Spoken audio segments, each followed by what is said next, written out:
Any questions, comments? Yes, Prof. Salaam alaikum. Alaikum salam, Rahman. Yeah, I have a question, Prof. Can we modify the phases of problem-based learning? Yani, is it modifiable? From your speaking, I think we have three phases. Phase for introduction, phase for student to go and read and search, and phase three to discuss. Yes, Can this is proposed. can we add? Yes, add what? Uh, yes, I mean, can we add, for example, phase four for as a seminar for all groups? Yes, different approach. By the way, Arabian Gulf University and الحرس اللي هي King عبد King King King Saud bin Abdul Aziz You know, University of Health Sciences, they have 11 jumps, not only 7 jumps. What are the additional jumps? What you just said is addressed differently in different places. In Arabian Gulf University, they add a session which similar to what you just said. It's sort of a wrap-up session for the whole group, the whole class, and in the presence of all relevant resource, they call them resource persons. So, for example, if you are a facilitator of a case and you are a physiologist, and in that case, you have certain pathophysiological issues, certain pathology issues, certain clinical issues, you will deal with them as far as your knowledge is concerned and as provided to you by the designer of the case. They will give you some basic information about the issue. You read it before you come to the sessions and you help the students through. But in these final sessions you are proposing, this fourth session, everybody will be there. So you will have a pathologist, you will have a medical intern, not intern, but internal medicine or family medicine professional. You will have a pharmacologist or a pharmacist. And then in that open discussion, you go in depth of the issues addressed by the case. Yes, it is open. Different universities apply different, depending on their timetables and schedules. But also, this is an excellent question. Okay. I have a question, Prof. Yes, Hassan? Um, we have a cohort of students in this problem-based learning. And in this cohort, the students are different. There are those who are A students, those who are B, and those who are C, and some of them maybe D. How Yes. would I approach this kind of cohort in terms of problem-based learning? Let me throw the question back to you on your face. There are two approaches.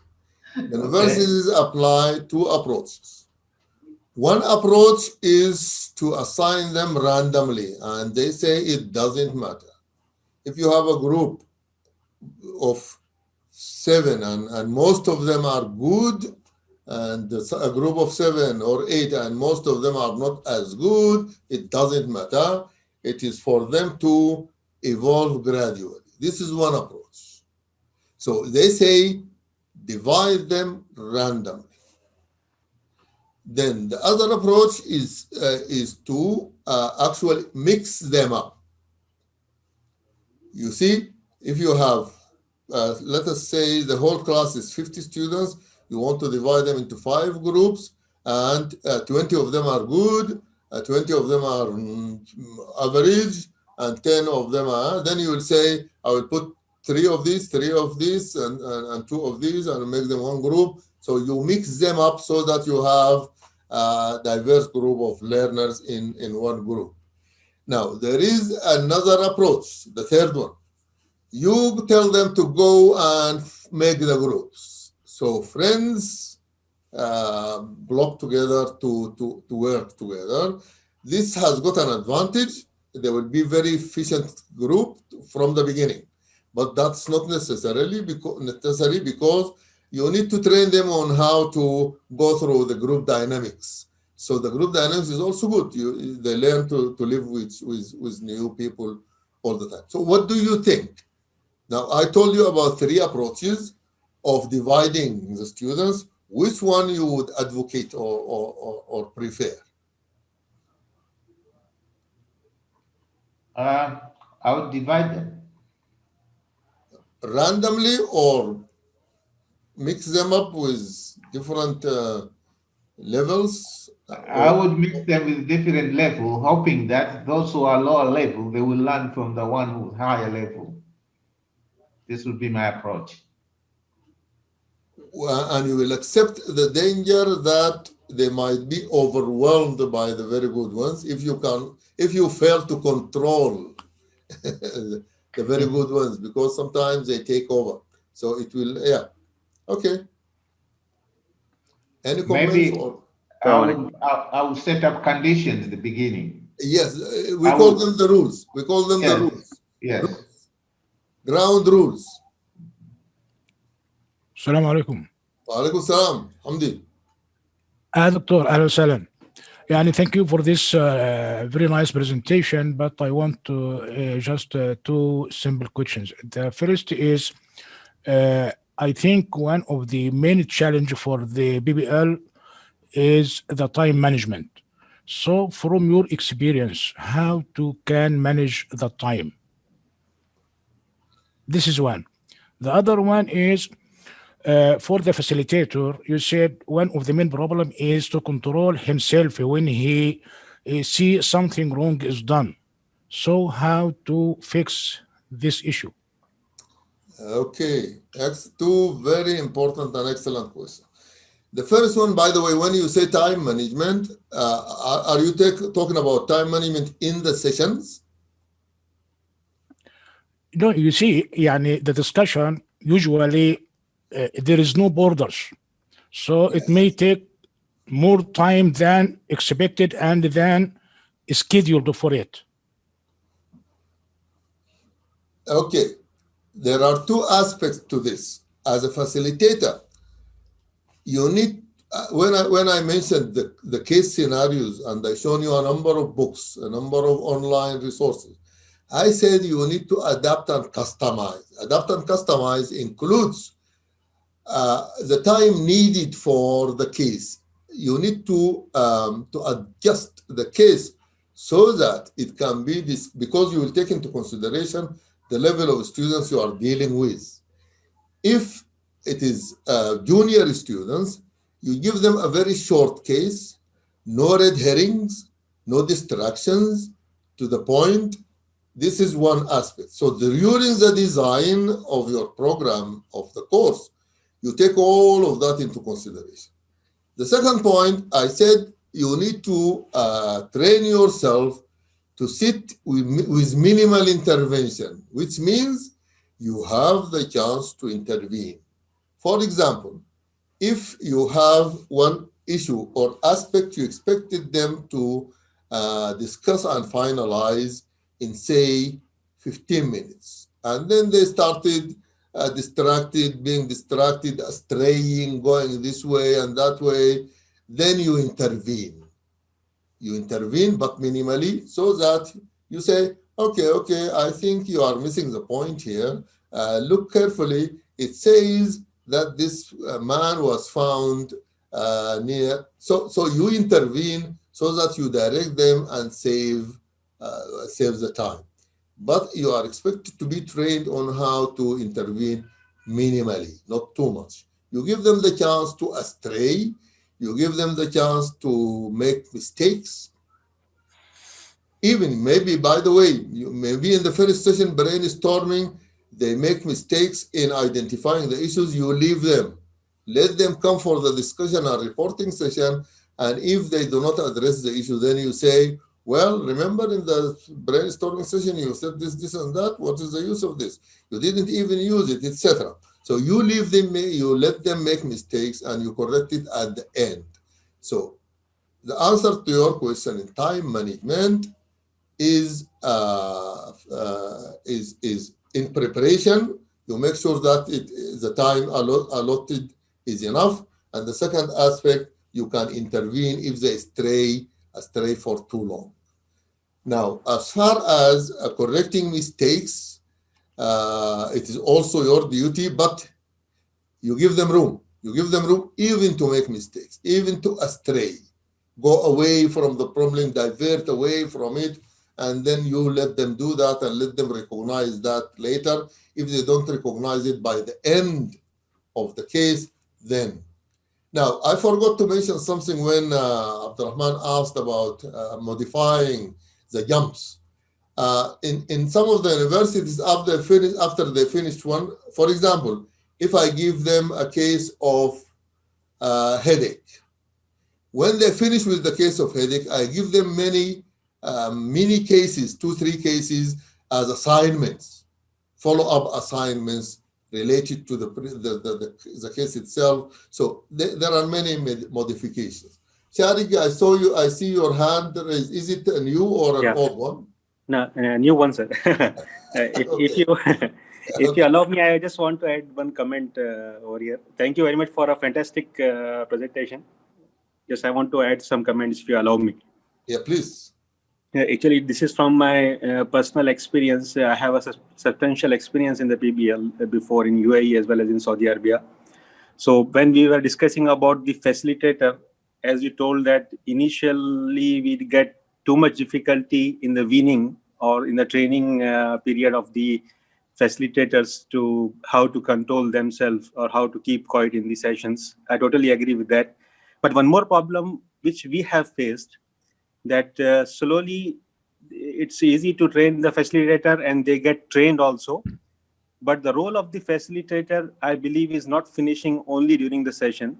Sometimes what happens when the facilitators go back to their room or even the other colleagues, student approach them, and that time also it has got a very important role. There they start teaching outside the session, either in their room or they arrange extra class, and they start teaching related to the problem, which can destroy the dynamic of the problem. The whole learning agenda can be disturbed. So the role of facilitator is not finishing only in the session, but it is a whole dynamic of the teachers together. They have to keep this, what you can say, a very important role, not only during the session, but outside the session. This is what I believe. And as Dr. Hamdi has mentioned that how to correct the problem. I totally agree with you, sir, that we don't have to correct them. This is the important role of the facilitator in the PBL. We don't have to correct them. Only we can give them clue or direct them or hint them and let them identify themselves that they are going wrong. We don't have to correct them. I used the term in the introduction. If you remember in the introduction, I said there is something called guided discovery. Absolutely. Guided discovery. You don't tell them, you don't solve their problem. You said you just tell them, did you check pathophysiology of disease by lung? Have a look at that. Maybe you find something there. So the guided discovery approach, you don't give them solutions. I totally agree. And you have mentioned so many benefits, sir. I totally agree with regarding the PBL in the learning process. One of the benefit, what we have experienced during our teaching, it is not related to the learning of the student, but improving of the curriculum as such. Because we are following the integrated curriculum in the medicine, and you will agree with me that most of the colleges, those who are having integrated curriculum, they face difficulty in integration, and especially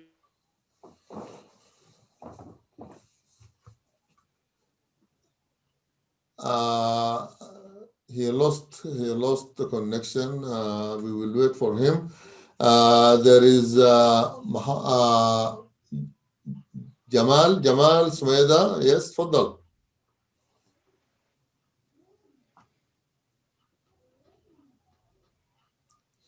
Jamal. Okay, Dr. Omar Al-Aidarus, would you like to ask your question? You put it in the chat. Yes, doctor. Yes, prof. Yes. Excuse me, I was searching for the mic. Okay. Thank you, Prof, for Sir, I was this interesting work. There's another one to speaking. لا شارك كان Okay.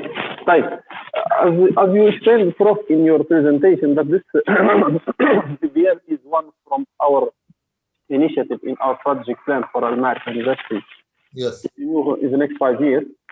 And also, you know that we are forced for this pandemic for maybe one year now to pass through the online teaching. I want to ask you about, from your experience, what are the difficulties, what we'll encounter in applying this strategy in our curricula or in our teaching process using this online teaching, and how we can integrate this process or this strategy within this kind of teaching. Okay, excellent, and practical logistic. Actually, as you know, we are using synchronous and asynchronous. So we can use both platforms to use for PBL.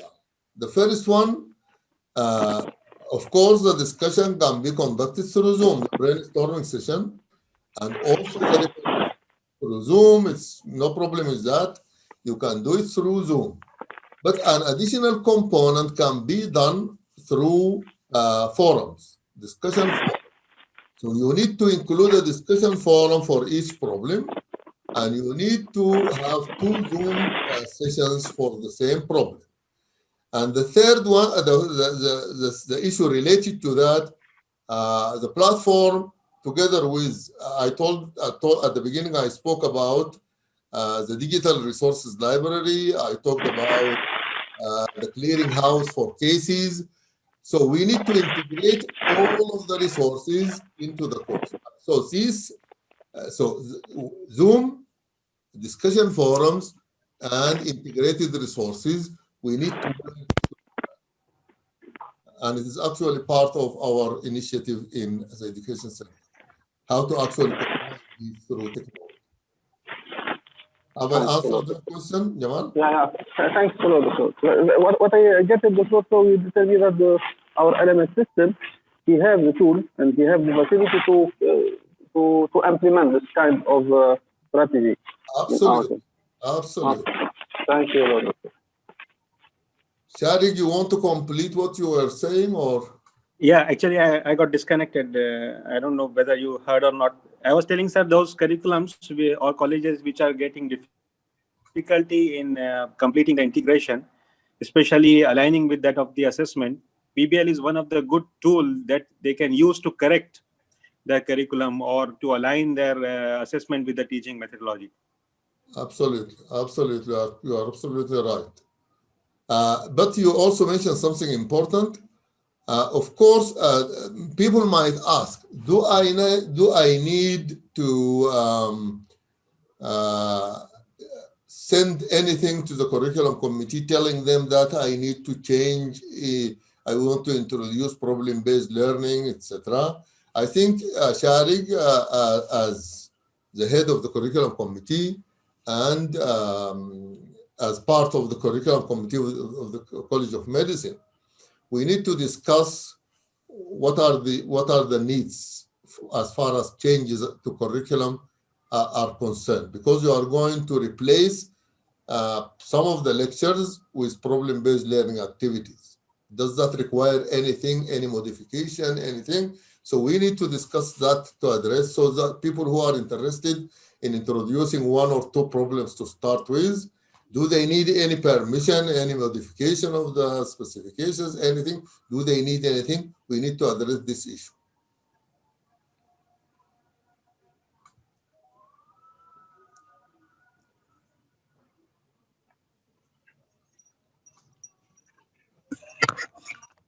Okay. If no questions, no further questions, I hope all the attendees who attended, yes? Yeah. Sorry, Prof, but it's a very interesting discussion. I have a question, if I can. If we are thinking outside the box, what are the challenges challenges and possibilities to introduce or to implement intra-professional problem-based learning, IPPL, in our situation? I will throw the questions to my colleagues. What do you think يا جماعة الخير؟ قال نحن مش بس نمشي we introduce problem-based learning, we go a step further and make the problems interprofessional, not just interdisciplinary. So we have a case in which emergency medical Respiratory, for example, yes. Our respiratory therapy students, together with pharmacy students, together with nursing students, and all of them contribute and chip. And so we select the case in a way that it addresses different issues that can be addressed by the different learners in the same setting. And this is an excellent suggestion. Let's explore the possibility of actually doing that.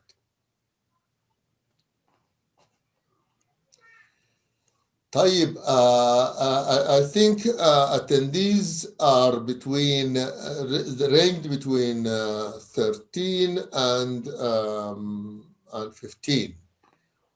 Please, we expect you all to show up on Saturday so that we can apply it, and we can invite others who didn't join us to actually come to the practical session directly, and we will invite some of those who have got experience to join us.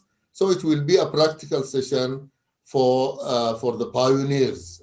We expect you to become the pioneers for the change. So we expect all of you please to show up on Saturday. And if only us are there, about 20, then we can make it shorter and we can make it quicker so that we move a step forward. And then we can repeat this these two sessions again for those who are interested, and you will become facilitators on other sessions. بالمناسبة دكتور عمر العيدروس سأل سؤال أنا كنت منتظر. I was waiting for him to say it, but he said unfortunately he has a problem with the mic. I will read the question and we can answer it together. He said, do you prefer role play to be done by learners? Actually, problem-based learning is usually done to facilitate clinical reasoning skills. And this is why it is usually discussion rather than role play. Role playing will be more suitable for courses like communication skills, physical examination skills, patient assessment skills, even ethics and professionalism. They can use role playing because they would like to demonstrate something. But problem-based learning, discussion is more important. Discussion is the tool used for problem-based learning because we would like to sharpen skills other than physical examination or communication, history taking, giving advice, advising. So this role playing is suitable for that. Even for example, EMS applying CPR or whatever. Clinical skills, role playing is important, is good, is excellent. But for clinical reasoning, discussion is more suitable.